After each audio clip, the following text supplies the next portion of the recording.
Hey everyone, welcome back to Manly Focus. Today, we dive into a topic that sparked countless debates across our comment section, and indeed, on various platforms globally. We're discussing hypergamy, what it means, the underlying evolutionary connections, and where we might be headed in the future.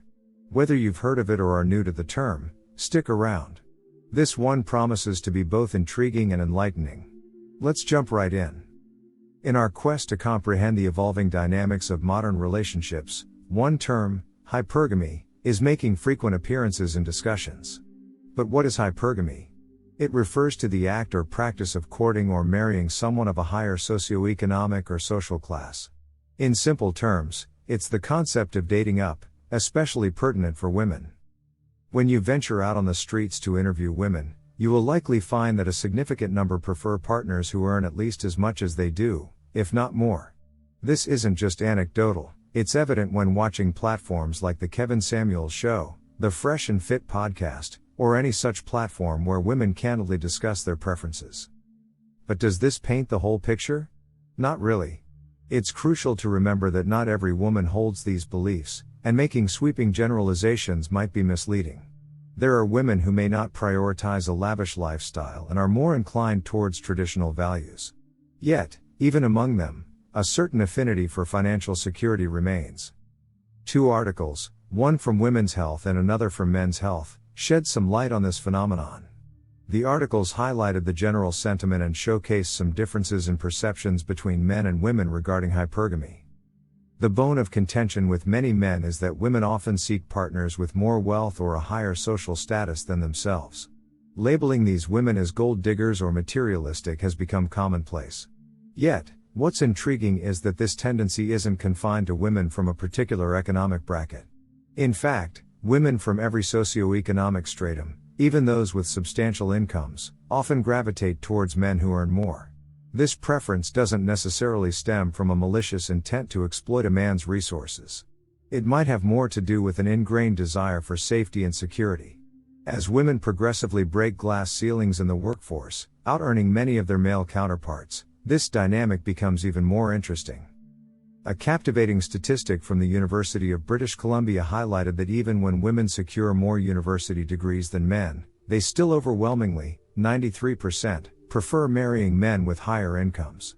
Financial security, thus, stands out as a key motivator behind female hypergamy. To understand this better, one might have to travel back in time. Evolutionarily, women might be inclined to seek men who can provide and protect, an echo from the days when men were hunters and providers. This evolutionary angle also reveals why many men find certain physical attributes, like wide hips or long hair, which might indicate fertility, attractive in women. In today's rapidly changing world, with women being more financially independent and successful than ever, why does this hypergamous instinct persist? It seems the evolutionary basis of our desires still exerts its influence, albeit subconsciously. Men might prioritize physical attractiveness in a mate, even if it means marrying someone of a lower social class. Conversely, women might prioritize resources and security. As we move forward, with women continuously surpassing men in various fields, the dynamic is bound to shift. Will women start marrying down? Will the criteria for a suitable partner change? Or will we witness a significant section of women not opting for marriage at all?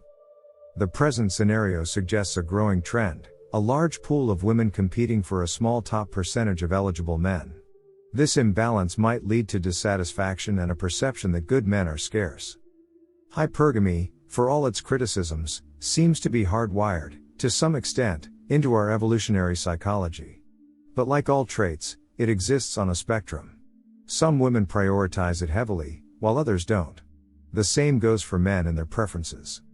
While evolutionary psychology can explain some facets of hypergamy, it would be an oversight to not delve into the cultural aspects that fuel this phenomenon. Throughout history, many cultures and societies have rooted their values in the idea that men should be the primary breadwinners, and women should seek men who can offer stability and support. In regions where economic instability is rampant, hypergamy is often seen as a survival mechanism.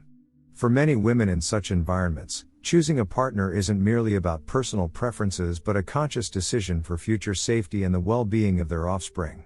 Economies that exhibit high inequality often see heightened levels of hypergamy. In contrast, societies with a more even wealth distribution tend to have a more balanced approach to mate selection, where factors other than mere economic standing play a significant role. Pop culture, movies, and literature have historically celebrated tales of women marrying into wealth or moving up the social ladder through marriage. Think of classics like Pride and Prejudice, where the underlying theme, though surrounded by romance and wit, is significantly about securing one's financial future through matrimonial alliances. Modern media isn't far behind. Reality shows, movies, and even some music videos often glorify luxury, affluence, and the ideal of finding a wealthy partner. These subtle and not so subtle messages undoubtedly play a role in shaping our societal values and personal desires. It's worth noting that while hypergamy affects women's choices, it indirectly impacts men too. Men might feel the pressure to earn more, be more successful, and provide for their families.